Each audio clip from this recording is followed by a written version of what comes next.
Ladies and gentlemen, welcome back. I am Tony, and I haven't done a video for a while, just been busy, but I saw an update a while ago from the creator of Cube World, which is what we are going to explore today.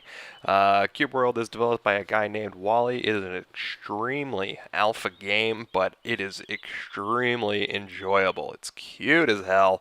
It's a lot of fun to run around in, and the last update came like 2 weeks ago, and I think he's making good progress. He's just extremely quiet in between posts, which is really obnoxious, but that's beside the point. It's not what we're here for.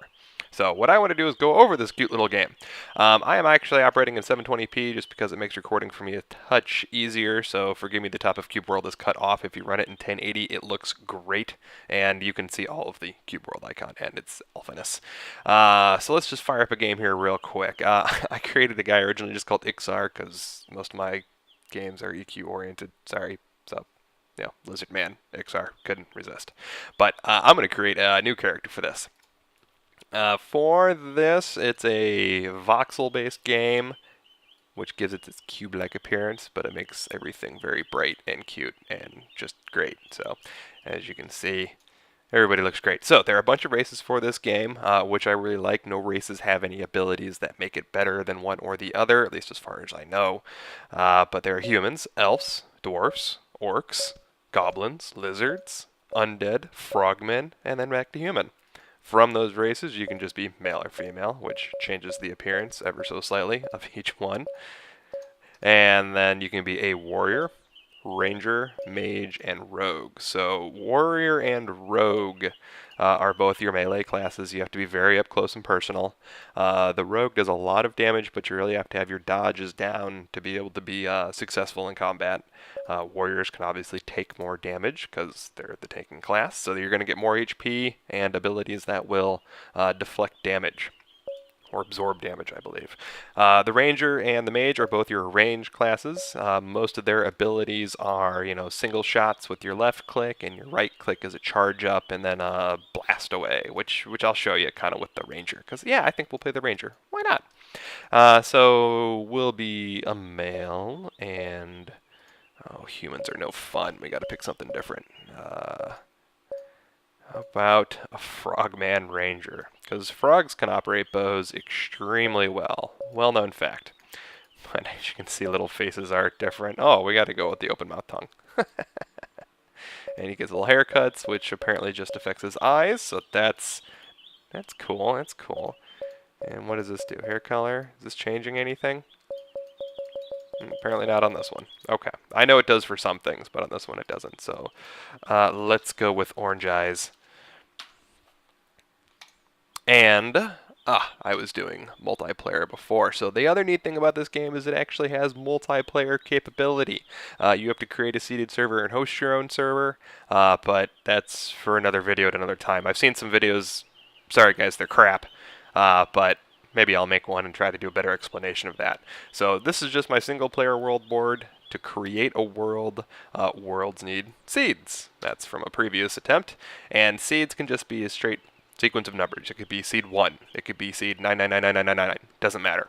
But each seed is different.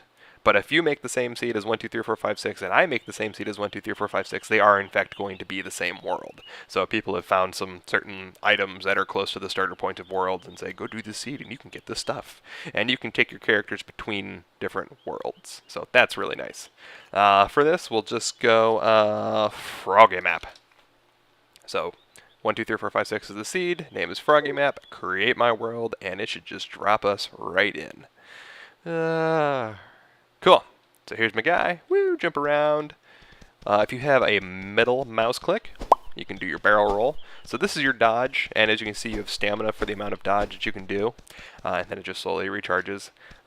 Most characters have your left click single attack, and then if I start hitting characters, or so like these alpacas right here, if I hit these guys, my MP bar will start to charge up, and then I can use my mouse 2 ability, which is my little triple arrow. Now if I hit him right now, it's not going to do squat for damage, but if I have MP in there, it'll do it. So here, let's just figure it out. See how it's going up? Now I'm at 100, so now I want to charge up. Boom! But so what you can do as well, as part of this, You see I'm dodging in between kicks. And that is where your survivability comes in from. So all creatures run slightly faster than you, at least I think they do. And you need to be able to practice your dodge, so as you go around the world, you can time different attacks and whatnot. Like these guys right here, these will stomp my face in. I will just straight up die. Red con, that's bad. But these alpacas, they hit pretty light. They got the white or the light blue above their name, so I know that I can time everything. Oh no! Screen interrupted my own attack. Oh.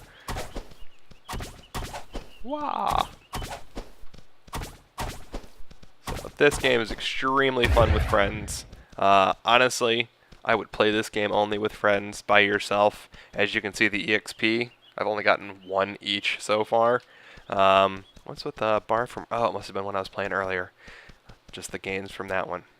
But I've only got 2% or 2 out of 50 experience so far to get my next level. You know, no game has an introduction that's this much grindy just to start. So if you do it with friends, though, it is way faster because you can go and kill things more efficiently. So, but the game has a lot of fun stuff. Like, look, there's a giant ogre, and there's a bunch of horses, and now I'm in water. What do we got? Beetles. It's just tons of fun stuff. There is mining. There is a number of crafting that you can do. It's class dependent. So like there's weaponsmith and armor. And one guy can create jewelry, but it's dependent upon who your class is. So like my guy can only create in certain types of things. So like I want wood, which I don't see any lying around the intro, but that's not important. So. And then there's also stuff that you can collect in the world. So like these heart flowers will, in fact, make potions, which is at my Q key currently. What is it, tab? Yeah, so tab will bring up your menu of what you can drink. If I had more items, I could go back and forth between them. So you can get like bombs and bigger potions and food to help regenerate your health. But then once I've got it selected, I just hit Q and I can regenerate the health. What else? There's so much to this game. I guess the other things are the abilities. So if you hit your escape, you can see your quick commands here of what buttons are implemented currently. This is for my equipment list. Tells me my power, my armor, my HP, my resistance. I believe tempo is haste, so how fast I attack. I haven't gotten anything on my other guy that increases my tempo very much, so I can't really tell, but kind of assuming that's what it is. And then obviously here's the amount of different slots I can have. So skills, is that which one's which? B, there we go. B, note to self. All right, this here is going to be for my crafting. So as you can see right now, I can just make a battered wooden crossbow, woohoo. I can make a linen chest.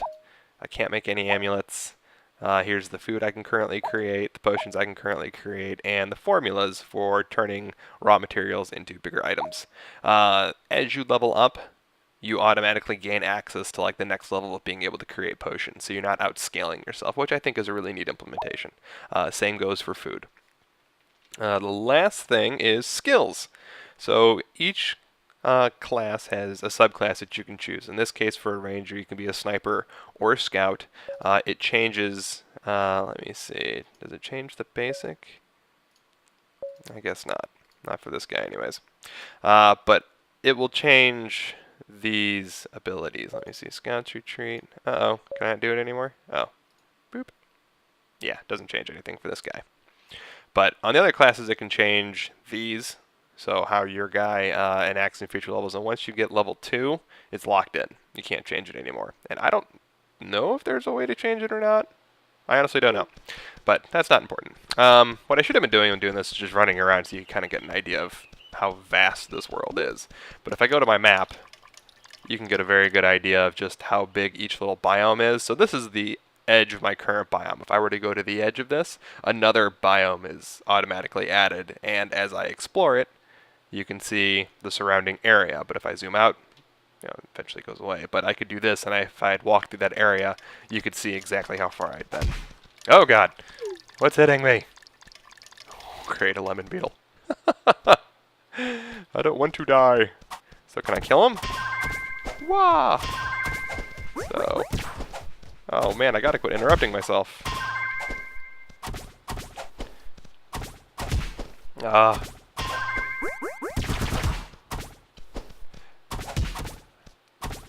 this point, I can just take him out. Come on, come on. Alright, 5 experience. Woohoo! So I'm up to 7 of 50. So as you can see, things like that, like, not in a long battle, but, I mean, you only get 5 experience. So it's a long haul to be able to get any levels right now. I know the power level is changing. I don't know if that means anything with the experience is changing. So we'll just kind of have to wait and see. Whoop, swimming. Don't want to swim, go too slow. So there are flies.